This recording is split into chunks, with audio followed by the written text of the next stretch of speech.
Welcome to this episode of Talking Point. I am your host, Neaz Ahmed. Today in our studios, we have Councillor Unmesh Deshai from Newham Council. He has been a councillor since 1998. He has worked also as Deputy Mayor for 6 months, and presently he is a member of the Cabinet. Welcome to the show. Thank you. And it's nice to be here. Good evening. Good evening.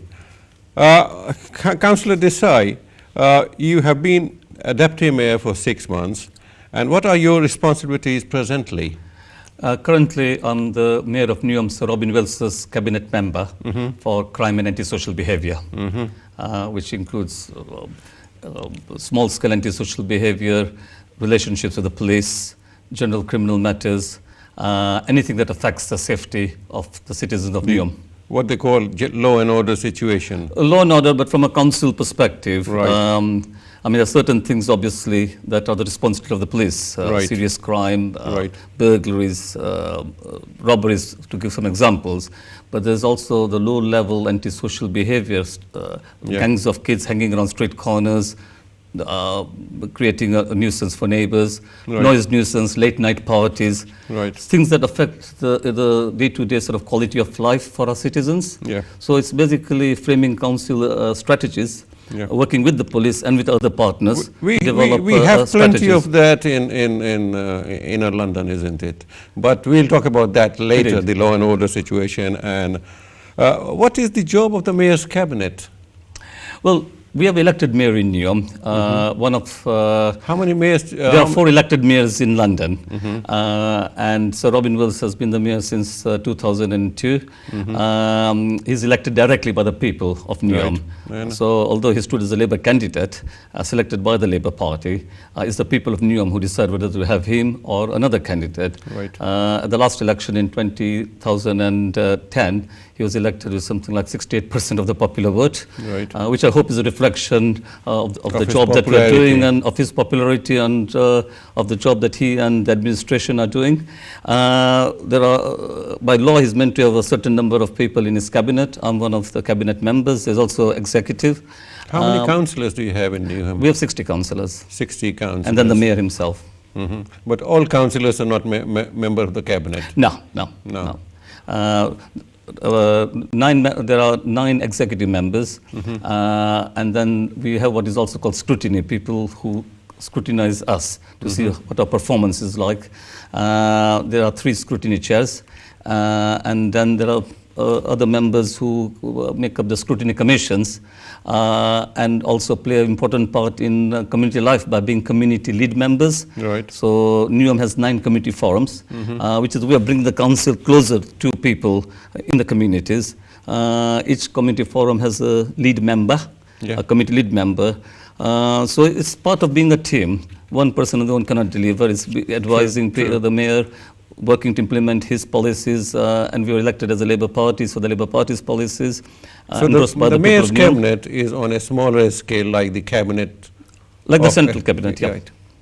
And they are responsible, different committees are responsible for different aspects of governance. Newham life, finance and resources, children and young people services, the environment, education, and so on. Yep. Education and roads and highways. Indeed. Indeed. That's very good. Newham, you are also members of different committees like Liaison Committee, Newham Partnership on Crime and Disorder, as you said, Newham Partnership Board, Public Transport, a Strategic Development Committee, and London Council's Crime and Public Protection Forum, Transport, Environment, etc. So you must be leading a very busy life. Well, at the end of the day, I mean, it's a portfolio which has a very wide remit. Right. And if you come into public life, into public service, it's the more that you do, it's about actually, achieving your full potential, but the expectations that people have of you. So one can spend time in endless committee meetings. But what is important is what's the end result? Does it actually change the quality of life for people? Right. What your actions, Is your it policies, translated your into program, actions? your work, how much does it actually change things out there on the streets, in the communities? That's the Right. real test. Yeah. So yes, I sit on a number of committees, but because it's essential to carry out my portfolio in Right. its fullest sort of remit, that I sit on all these various bodies. Some of the bodies are not related directly to my work. The Strategic Development Committee is like a super planning committee. Right. We deal with the big issues, the development of the docks, city airports expansion plans, major sort of planning applications. So it's a chance for me to make an input into the mayor's administration from a platform that extends beyond my crime and antisocial portfolio. So, you know, as I said, the word strategic itself implies what that particular committee does. It takes a broad sort of view of how Newham's economy and planning can sort of develop in tandem. Is the elected mayor, is he like an executive mayor, or is he Absolutely, he's executive, on the American style, executive mayor with executive functions, elected directly by the people of Newham. So it's not like the old ceremonial mayor who perform an important role. I'm not denying that, but their role is more of a civic sort of role. Whereas going on with the chains, whereas the political leadership rests in those councils with the leader of the council, elected by the majority party. The executive mayor was a role specifically created under the Blair government. But of course, Tony Blair didn't impose it on people. There were referendums in a number of areas, including Tower Hamlets, Hackney, Lewisham, where people opted to go for a direct elected mayor. In many cases, in towns up and down the country, many towns rejected the concept of a mayor. Right. The idea behind the mayoral system was that people could identify with one individual who they could see as carrying out things that were promised, for good or for better or for worse, and then make a judgment on that person's performance. But they still have ceremonial mayors and the executive mayors. In some boroughs they have. In Newham we decided, for many reasons, not least the financial aspects, that we did not need a ceremonial mayor when we had an executive mayor. Yes, I mean, it's been a long-standing tradition. We've had many good ceremonial mayors. All the ceremonial mayors that I know did the job to the best of their ability. Right. But a time came when we as... But they didn't have the power. The leader of the council They did the had power. And so we had to ask, local government changes. Nothing in public life or in life is static. You got to change with the times. You have a certain political philosophy. You have a certain idea of society, of vision of life. But then you adapt according to realities. And we felt that a time had come when the role of the ceremonial mayor had actually sort of changed to an extent where we had to question its viability. And of course, you also always got to bear in mind the cost to the public purse. The executive mayor had a full-time deputy executive mayor. There were a number of other members of the administration carrying out a number of roles. Right. So we abolished the role of civic ambassador, as we called it. Right. What's the point that with all this paraphernalia and all these ceremonial officers and executive officers, how do ordinary people get involved in the business of the council? Where do they go? Which doors they knock? Well, I think that's one of the great strengths of our democracy, as I said. The first door to knock is your local councillor's door. No matter what position you hold in public life, at the end of the day, I'm the councillor for East Town Central.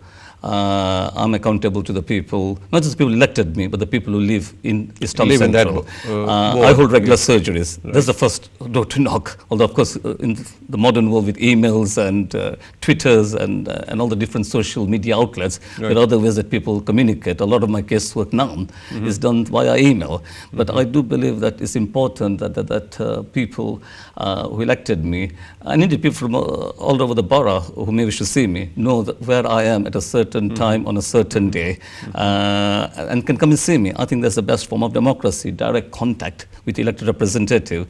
The mayor himself does regular question times, which are well advertised. where people can come and ask questions on a variety of issues, and they do. That's held at the town and sometimes, hall. very vociferously, and sometimes on questions that we may, we have to give straight answers, no matter, how problematic the issues are. The mayor also has his cabinet in open. There are mayoral proceedings which are open and advertised on the internet. The full council, people can present petitions to the mayor. They've got the capacity to ask questions, which the mayor always answers. Are these questions directly addressed to the mayor? No. Are these questions filed in beforehand? Oh, yeah, there are rules. Statutory rules. You got to give 3 days notice. Quite simply because it's got to be printed on the agenda. Offices have got to research. It's the like Prime Minister's question time. Indeed. But the scope is there in public, complete transparency. So there's a number of ways. And of course, writing to the mayor, writing to your councillors, using the letters page of the local newspaper. Yeah. But beyond that, there's also citizens' power. I mean, by becoming involved in school governing bodies, which I would urge, all our communities to do. We need more school governors. We need more magistrates from all communities, but particularly from, I think, minority communities. So democracy is more than just people being elected as councillors and MPs. It's about how we all see our role in society, right, and use various platforms to achieve what we hope, what we all want, a better world. What is the demographic structure of Newham, and particularly your ward, Newham East Central? Well, Newham, just like the East End, has changed over the years and will keep on changing. The demographic today is very heavily British, I think, minority orientated, growing East European community. We still have a large white working class indigenous community. About 30% of Newham is indigenous based. Of the 60-70%, I think, minority communities, the majority of people still from the Indian subcontinent, India, right, Pakistan, Bangladesh, right, and British East African Asians. I mean, I personally, my parents came from East Africa, right, although I'm Indian by origin. I was born in East Africa. But as I say, increasing number of East Europeans, a growing African community. And I see that as part of the metamorphosis of the East End, evolving society, evolving sort of community. But this is homogeneous, isn't it? And indeed, and that I think is the major challenge for especially for those of us who are elected as councillors, as MPs, how we keep the unity of our communities together. Yes, we have different cultures. Yes, True. we have different faiths or no faiths or whatever. We have different aspirations. Languages. But it is what unite different languages, different backgrounds. But what we have, I believe that we have more in common than what divides us. Right. We all want a better education system. We all want our children to do better than housing, us. living We want in better, peace, better streets, better neighbors, less crime. So what unites, we have, as I say, we have more in common than what divides us, and is finding that unity, no matter what background that we come from, a civic unity, a political unity, that I think is a challenge for us. And it's a challenge that I think we've got to live up to as politicians. There are extremists of all types, from going back to Muslim states in the 1930s, and the British Union of Fascists marching into the East End against the Jewish community, who will seek to divide us around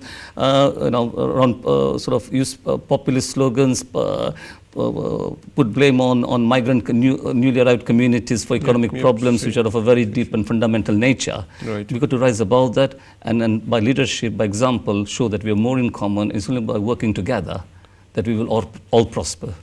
Well, thank you, Councillor Deshai. This is the point where we will take a break, and when we come back, we'll talk more about Newham Council, the problems that people have in education and housing, and as I said, law and order situation. And this is the beauty of democracy, that people can express their ideas, and you can differ, but they have a right to express their ideas. And long may that be the case. And that's what we hope.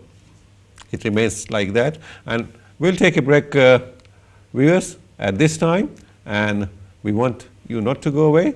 Come back and see you.